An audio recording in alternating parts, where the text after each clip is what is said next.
for us in Africa, I've carefully studied one thing. For us in Nigeria, colonialism started officially in 1900. Now, if you calculate from 1900 to the day we got independent, 1st October 1960, it's over 60 years.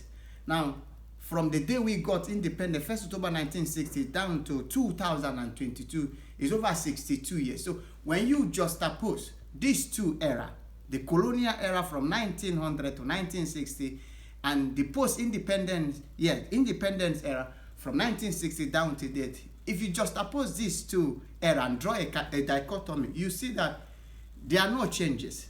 Because analysts will tell you that by the 1950s and early 1960s, the per capita income was even more greater or better than what it is today. And the question I ask is, why is it that then it was more better than even when we are now governing ourselves, that those who are actually governing our society are true sons of Africa?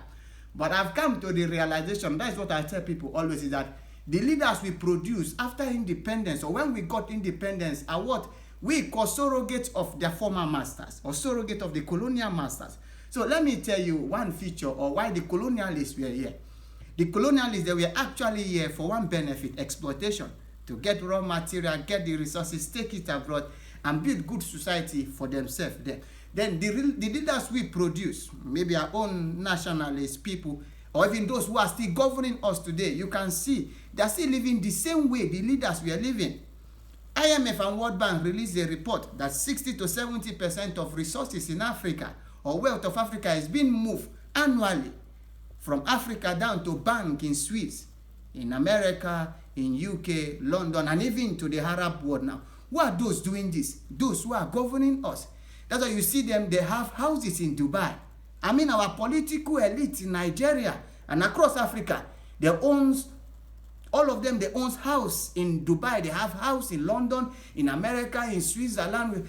African money is being looted, taken away. They loot money to state fund, treasure fund from African state. They take it abroad and save it. The same thing the white man was doing. So nothing has actually differentiated the leaders that we produce after independence or those who are still governing us today from the colonial masters. Now, let me also point out another thing. The colonial masters, they built schools. But what was the aim of them building schools? So that local African people can actually get adopted with the foreign language and interpret it to their people so that they can actually have access to rural communities and hinterland to steal raw material. So actually, the schools that the colonial masters built, their children never attended those schools. The same leaders we have today, because they are surrogate of their former leaders. They build schools and they claim and they come to the media and tell that you have built good state schools, good federal schools. But I ask a question. Even a senator in Nigeria, their children don't attend public schools. Even as low as a councillor from the local government council, their children don't attend schools owned by public or by the government. So they build schools, but our children don't attend it the same way the colonialists were actually treating us. You say they told that they have built good healthcare system. Go and ask. The colonialists built health posts then, but they never attended those health posts. If they were sick, they flew them abroad. The same thing the leaders we have today.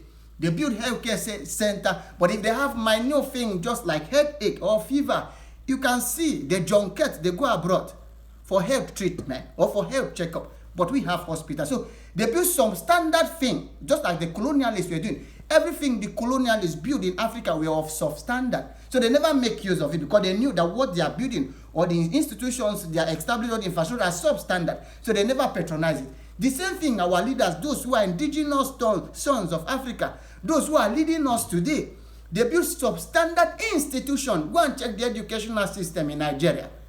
Go and check the healthcare system. They never patronized because they knew that what they built for the people is substandard. The same thing, the colonial. So nothing to me, and for us in African socialism, nothing has actually differentiated the colonialists from the people who are governing us. To go and check the Aba Women Riot of 1929. What did the colonialists do? They used coercive instrument of the state to quench that riot. What are we, our leaders today, what are they doing? When the people protest or come out to air their view, they use the coercive instrument, the military, the police. You see them opening live fire on the people. The same thing with the colonialists. So I tell people that we have not produced true nationalists, though we have those who are still of black skin and dark skin, maybe from the same ethnic nationalities, who actually govern us. They are our senators, they are our House of Rep member, they are our governors, they are our president, or any other public office you can mention, but they are not true nationalists. They are not true people. They are only surrogates of their former leaders, the colonialists. So it was just a replacement.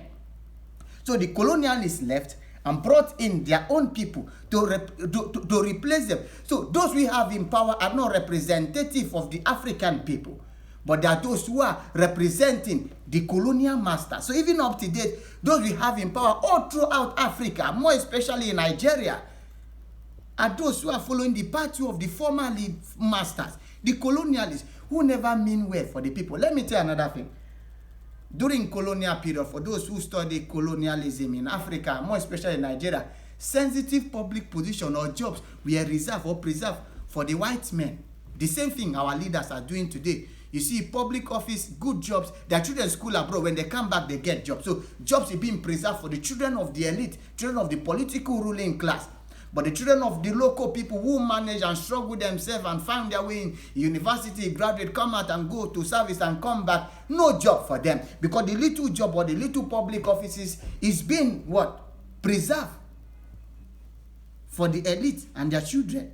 So this is the same system. Nothing has actually changed. And when you look at the per capita income during the colonial, it is even better, far more better than today. How much?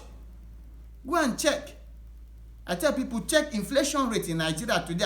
So what we have produced is complete surrogate of the former colonial masters. And if we actually want a better society for us in Nigeria and across Africa, we must begin to elect people into office who are true nationalists, those who are passionate about the people, those who have in heart the social welfare of the people, those who are not capitalists in nature, who are not self-centric, those who are not of the way I call Imam Madu system, because Imam Madu system has actually destroyed. The white man was doing Imam Madu system. The same thing the black men who are actually governing their own people are doing. So the poverty in Africa, the poverty in Nigeria is not attributed to any other thing, but the indigenous people of Africa, the leaders who are minority, are the ones responsible for all what Africans are facing, because they are complete surrogates of their own people. But African socialism has come to raise leaders who will be passionate about the people, who prioritize the social welfare of the people. And that is why we are here. Thank you so much.